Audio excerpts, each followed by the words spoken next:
Good morning সবাইকে। কেমন আছো তোমরা সবাই? কমেন্টে জানিও। আমি শিমলা, মোটামুটি ভালো আছি।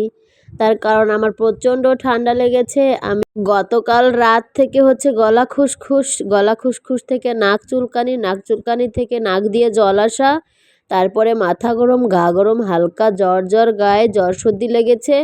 শরীরটা তেমন ভালো না, কিন্তু আজকে সকালবেলা আমার মা শাশুড়ি মা বলল কি যে ননদ আসবে, ননদের বর আসবে, ওদের জন্য একটু রান্নাবান্না করো স্পেশাল। তো ভাবলাম কি যে আচ্ছা ঠিক আছে, সে মোতাবেক ফ্রিজে তো অনেক মাছ মাংস আছে। আমার ফ্রিজে একেবারে পুরো তিনটে ডিরাজে চারটে ডিরাজে তিনটে ডিরাজই হচ্ছে ভর্তি। গতকাল রাত 11টার সময় মাছ এনেছিল, সেটা আর ভিডিও করিনি। একটা হচ্ছে কাতলা মাছ, একটা হচ্ছে রুই মাছ, আর একটা হচ্ছে মিনার কাপ। প্রায় তিনটে মাছে প্রায় তোমার 6 কেজি মতন, 6 কেজি না হলেও 5.5 কেজি মতন মাছ হবে। গতকাল রাত 12টা অবধি পর্যন্ত মাছ কেটে ধুয়ে ফ্রিজে রাখতে 12টা বেজে গিয়েছিল। সেই মাছ বের করছি খুঁজে খুঁজে। আগের দিনে হচ্ছে বাজার থেকে খাসির মাংস এনেছিলাম 1 কিলো, সেখান থেকে কিছুটা রেখে দিয়েছিলাম, সেটা রান্না করব। মুরগির মাংস, তারপরে হচ্ছে আর হচ্ছে পাতলা করে শাপলা দিয়ে ঝোল রান্না করব, তরকারি যেটা বলে।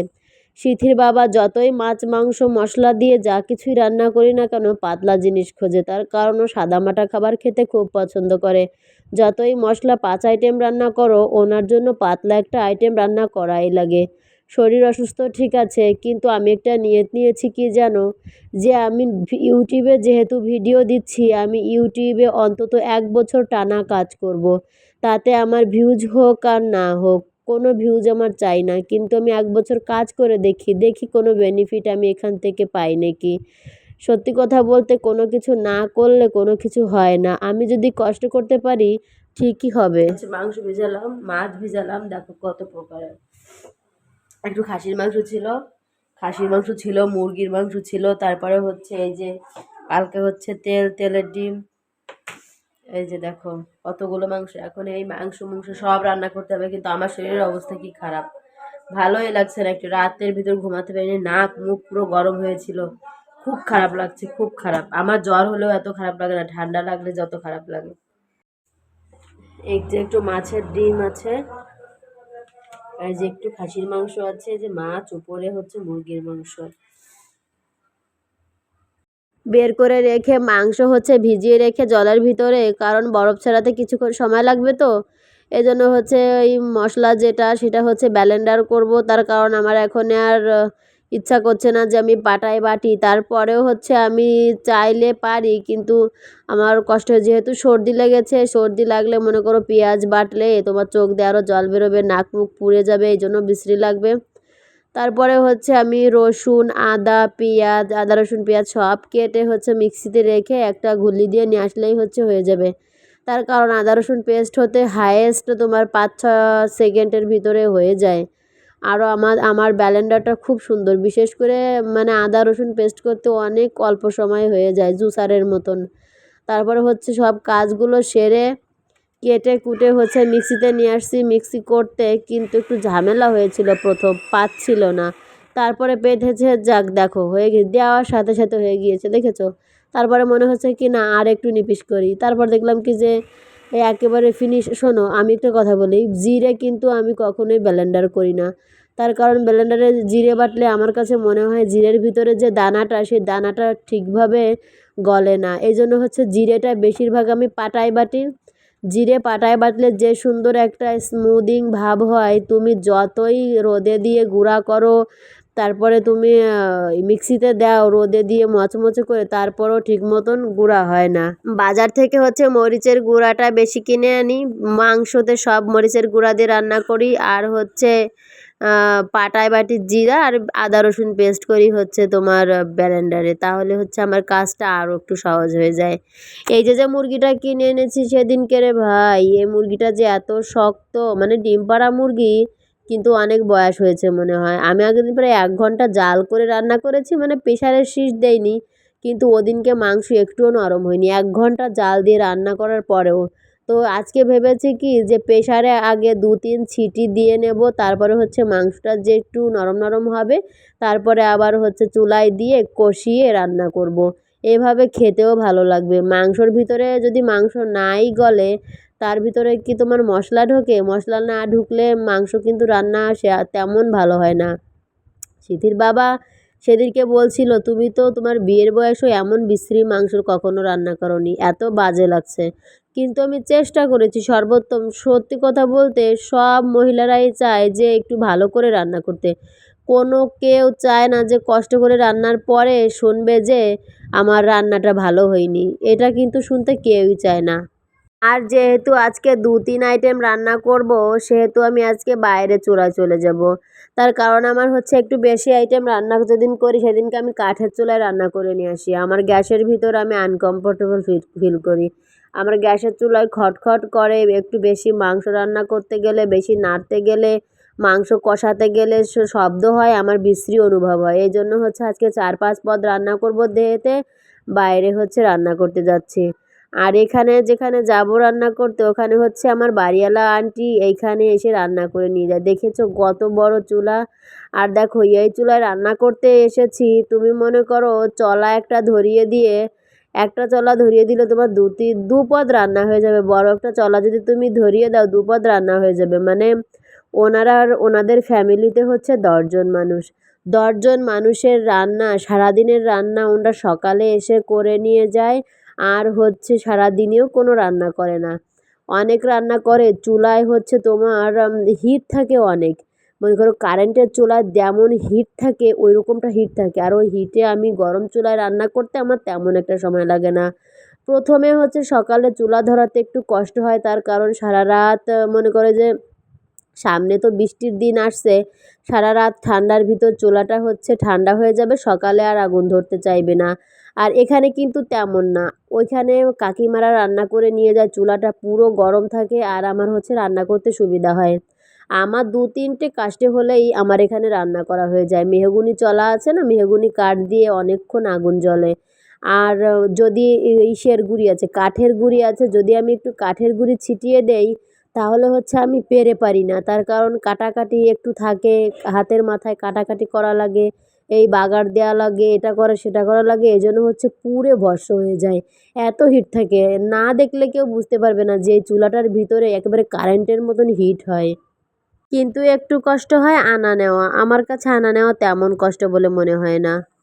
মাটির চুলায় রান্না করতে এসেছি, ভালো লাগছে না তারপরেও এসেছি। তার কারণ কি, মাটির চুলায় রান্না করার একটু অন্যরকম মানে শান্তি লাগে আমার কাছে। খুব ভালো লাগে মাটির চুলায় রান্না করতে। এই যে রান্নাটা দেখতে পাচ্ছ না, পাতলা ঝোল, এটা বেশি পছন্দ করে। তার কারণ যতই মাছ মাংস দাও না কেন ওকে, ও একটু শাকের পাতলা ঝোল, তারপরে হচ্ছে তোমার ডাল, তারপরে আলু ভর্তা, তারপরে তোমার এই যে শাপলার পাতলা তরকারি, এগুলো বেশি পছন্দ করে। এটা হচ্ছে সোমবরা হলো, এখন সেই 10টা নাগাদ এসেছি, এখন রান্না শেষ হলো। পাছে পড়ে হচ্ছে পিছনে কি রান্না করেছি জানো? পাখির মাংস। এটা হচ্ছে অপশনাল, দেখেছি কি যে অল্প অল্প হয়ে যাচ্ছে সব, তো একটু পাখির মাংস রান্না করি। গতকালকে একটা পাখি এনেছিল, সে পাখিটা এই যে এখন রান্না করলাম। পাখির মাংস, মুরগির মাংস, আর হচ্ছে একটু খাসির মাংস, আর মাছ ভাজি, আর হচ্ছে শাপলা দিয়ে ঝোল। অনেক আইটেম রান্না করেছি, এখন কষ্ট হয়ে গিয়েছে, আরও তো শরীরের অবস্থা এরকম। দেখো রান্নাগুলো কত সুন্দর লাগছে, দেখেছো? পাতলা করে শাপলার ঝোল, তারপরে খাসির মাংস, মুরগির মাংস, পাখির মাংস, মাছ ভাজি।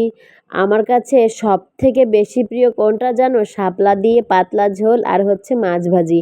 মাছ মাংস থেকে আমার কাছে এই পাতলা খাবারই পছন্দ হয়। আর মাছ ভাজি দিয়ে পান্তা ভাত, তারপরে খুদের ভাত, এটা হচ্ছে বেশি পছন্দ করি। দেখছো কত সুন্দর লাগছে দেখতে রান্নাগুলো। এখন এখন হচ্ছে কি করব, রান্না বান্না তো শেষ। এই দেখো বিছনা পাতি সব এলোমেলো অগোছালো হয়ে আছে, এগুলো তো করতে হবে। তারপরে আমার সিথির বাবা এসে বলবে কি এবার, এই যে ঘরে বসে কি করো? ঘরে বসে এলো ফুরুত ফুরুত করে আমি পাখির মতন উড়ে উড়ে সব কিছু করে বেড়াই, এরকম একটা ভাবে। এই যে আমি আজকে সকাল টাইম রান্না করতে গিয়েছি, 12টা নাগাদ আমার রান্না শেষ, সারাদিনের রান্না শেষ।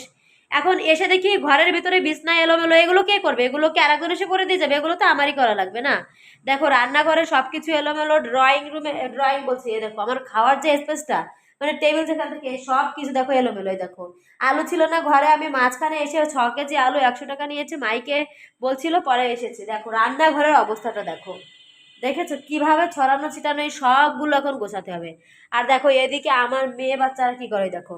আর এদিকে এই যে পাবলিকগুলো তো দেখো, এই খাটটা তো পুরো মানে বিচ্ছিরি করে রেখেছে, এ পাবলিকরা এখানে শুয়ে আছে। মানে কাজ করে এসে তারপরে এসে এই সব দেখলে পরে আরও মেজাজ গরম হয়ে থাকে। দেখো এই যে যে বেডশিটটা আজকে পেতেছি, গত দুদিন আগে একটা বেডশিট পেতেছিলাম, দেখেছো কি না?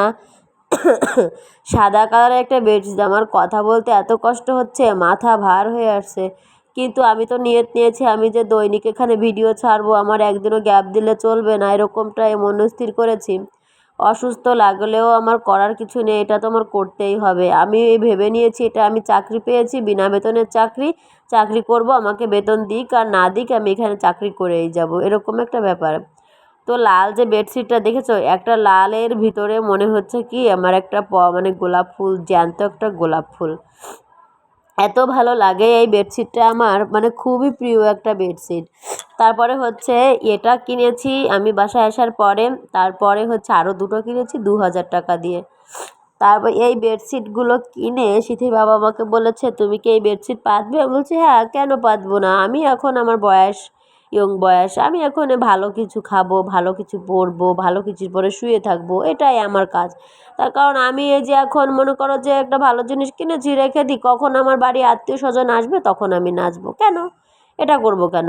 আমি কিনেছি আমার টাকা দিয়ে, আমি আমার টাকা দিয়ে কিনেছি, আমিই শোবো, আমিই পরবো, আমিই খাবো, এরকম একটা ব্যাপার। ঠিক আছে, যে কবে কবে কে আসবে সেদিনকে ভালো মন্দ খাবো, বা আজকে হচ্ছে আত্মীয় স্বজন এসেছে সেই জন্য ভালো বেডশিট পাতবো, এরকম ইন্টেনশন আমার না। আমার বরাবরের মতন অন্তত পক্ষে আমি যেখানে শুয়ে থাকবো সেখানে কোনো বালি থাকবে না, কোনো ধুলা ময়লা কিছু থাকবে না, সেখানে পা দিলে পার ভিতরে অন্যরকম একটা ফিল হবে। আমি আমার বেড ছাড়া আমার অন্য কোথাও গেলে ঘুম হয় না। তার কারণ আমার পরিবেশটা অন্যরকম। আমি আমার বেডের ভিতরে, আমার বেডটা অন্তত দিনে 10 বার ঝাড়ি। আমার বেডের ভিতরে কোনো ময়লা থাকলে আমি শুতে পারি না। আমি মনে করো শোয়ার 10 মিনিট আগেও যদি বিছনা ঝেড়ে একবার শুই, এবার লাস্ট ফিনিশিংয়ে যখন শুতে যাবো আবার বেডশিট গুছাবো, এরকম একটা ব্যাপার। আর সিথির বাবাও খুবই করে। ও চায় না, ও বলে কি যে একটু যদি বালি বাঁধে ওর পায়ে, যে আমার বালি বাঁধছে পায়ে, যে তুমি ধুলা ময়লা ঝাড়ো নাই, ও খুবই আনইজি ফিল করে। বলছে কি সিটি এইটা শিমলা এই দাও, ঝাড়ুটা দাও, আমি একটু ঝাড়ু দিই তারপরে ও আমি শুয়ে থাকি পাশে। প্রত্যেকদিন রাতে ডিউটি শেষ করেই এসে হচ্ছে তারপরেও হচ্ছে ও যেখানে শোবে আমি তো শুয়ে থাকি, ও যেখানটায় শোবে সেইখানটাও ঝাড়ু দিয়ে তারপরে শোয়, ও এরকম। যাই বলো, সংসার পেতেছি এখানে 6 মাস হলো, সংসারের যাবতীয় সব জিনিস টুকটাক করে গোছানো হয়ে গিয়েছে, সবই মোটামুটি বানিয়ে ফেলেছি। আরও কিছু কিছু আছে, সেগুলো বানাতে হবে আস্তে আস্তে করে, একদিনে তো সব কিছু সম্ভব হয় না। যেহেতু সরকারি চাকরি, অল্প টাকা বেতন, সেহেতু একসাথে আমি সব কিছু করতে পারবো না। আমার সেভিংস করে করে জমিয়ে জমিয়ে এগুলো করা লাগবে, তারপরেও যা করেছি অনেক। দেখো ওই যে যে ডাবের কাঁধ না, ডাবের কাঁধে হচ্ছে তোমার 8টি ডাব আছে, ওই মামা এনেছে কিছুক্ষণ আগে, এসে দেখি কি মামা ওই ডাবগুলো এনেছে। দেখে ভালো লাগলো, কিন্তু উনি এ বাসায় দাঁড়ায়ও নি, খায়ও নি, এজন্য বিরক্ত লাগছিল আমার। যে মামা ডাবটা দিয়ে চলে গিয়েছে, গেটের সামনে দেখি দাঁড়ায় আছে, খুব খারাপ লাগছিল যে আমি এত পদ রান্না করেছি, উনি তো খেয়ে যেতে পারতো। ভাতও রান্না করেছি অনেক, কিন্তু উনি খেয়ে গেল না। এখন হচ্ছে বেডশিট ঝাড়টা দিয়ে সব কিছু গোছগাছ করে জামা কাপড় ভাজিয়ে টাজিয়ে রেখে হচ্ছে ঘরটা ঝাড় দিয়ে নেব।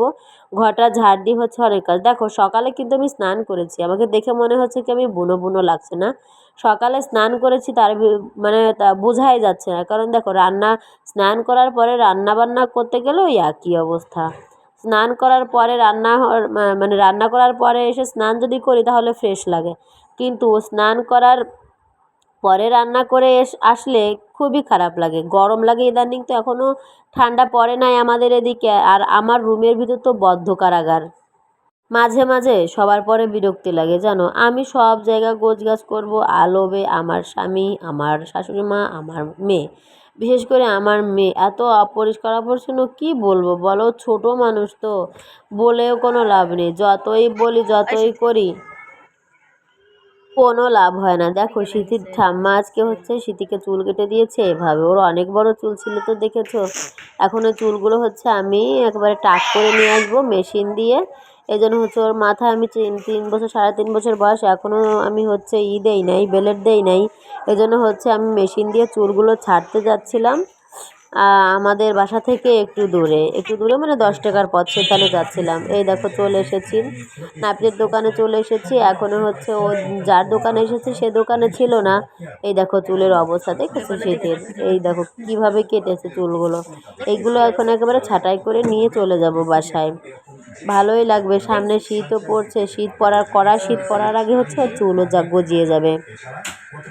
আর ও এসে প্রত্যেকবারের মতো চুল কাটতে খুবই ঝামেলা করে, তার কারণ ওর খুব বিরক্ত লাগে চুল কাটতে। এবার না জানি কী করবে, কিন্তু এবার তো দেখছি যে হাসছে, খুশি খুশি লাগছে। এই দেখো চুল কাটা হয়ে গেছে, আমি চুল কেটে বাসার দিকে ফিরছি। দেখো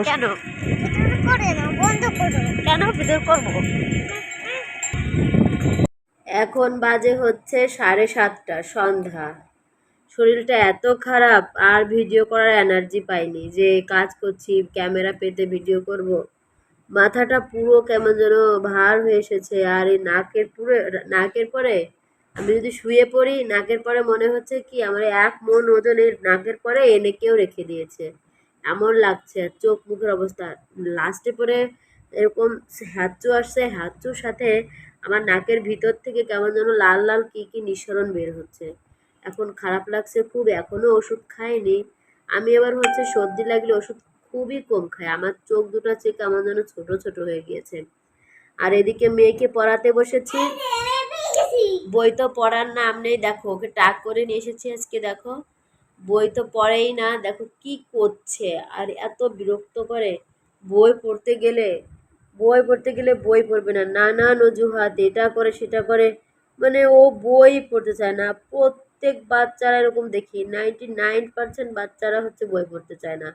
কিন্তু মা বাবার তো দায়িত্ব নিয়ে তাদের বই পড়ানো উচিত। আমার তো আজকে ভালো লাগছে না, তারপরেও বই পড়াতে বসতে হবে। কিছুদিন হচ্ছে এরকম আনঅ্যাক্টিভ ছিলাম, বই পড়াতে বসতো না, তার কারণ বেড়ানো, দুর্গাপুজোর পরে হচ্ছে এ বেড়ানো সে বেড়ানো করতে করতে বইটার পড়ানো হয় নাই। আর আজকে এত খারাপ লাগছে, মনে হচ্ছে না ওকে বই পড়াই। এখনও তো আরও কাজ আছে, ভিডিও এডিটিং কাজ আছে, তারপরে হচ্ছে আমার ফেসবুকের ভিডিও দিতে হবে, সেগুলো অনেক কাজ আছে। খুব খারাপ লাগছে। আজকের মতো ভিডিওটা এই পর্যন্ত হবে। দুপুরে তো দেখলে কতগুলো রান্না করেছি, 12টা 1টা বেজে গেছে রান্না করতে করতে। সকাল 10:30টায় গিয়েছিলাম রান্না করতে, তারপরে 2টো 2:30টার সময় হচ্ছে সিধির বাবা এসে খেয়েছে, তারপরে হচ্ছে আমার ননদ জামাই এসেছে তারপরে উনি খেয়ে ওরা চলে গিয়েছে, আমি খেয়ে তারপরে থালা বাসন ধুয়ে ঘর ঝাড় দিয়ে ওকে নিয়ে গিয়েছিলাম চুল কাটাতে। ওর বাবা যায়নি আমার সঙ্গে, আমি একা একা গিয়েছিলাম, চুল কাটিয়ে নিয়ে চলে আসছি। এসে হচ্ছে হাত মুখ ধুয়ে আমি ওকে পড়াতে বসেছি, বই পড়বে না, এদিক ওদিক ছোটাছুটি করছে, খুব খারাপ লাগছে। পরে বিরক্ত ধরে যায়, আর পড়াতেও ইচ্ছা করে না। মানে আমি যদি বলি ক, ও বলে অ, মানে ইয়ার্কি করে আমার সঙ্গে, এরকম অতটুকু মানুষ আমার সঙ্গে ইয়ার্কিও করা শিখে গেছে। আমি বলছি কি কার্টুন দেখবি, বলে হুম হুম। বই পড়বি, হ্যাঁ হ্যাঁ। মানে ওর ভাব দেখলে আমি অবাক হয়ে যাই যে এতটুকু মানুষ ও কিভাবে এত কিছু সাফার করে, কিভাবে বোঝে এত কিছু। তো আজকের মতো ভিডিওটা এই পর্যন্ত, ঠিক আছে? গুড নাইট সবাইকে, সবাই ভালো থাকবে, সুস্থ থাকবে।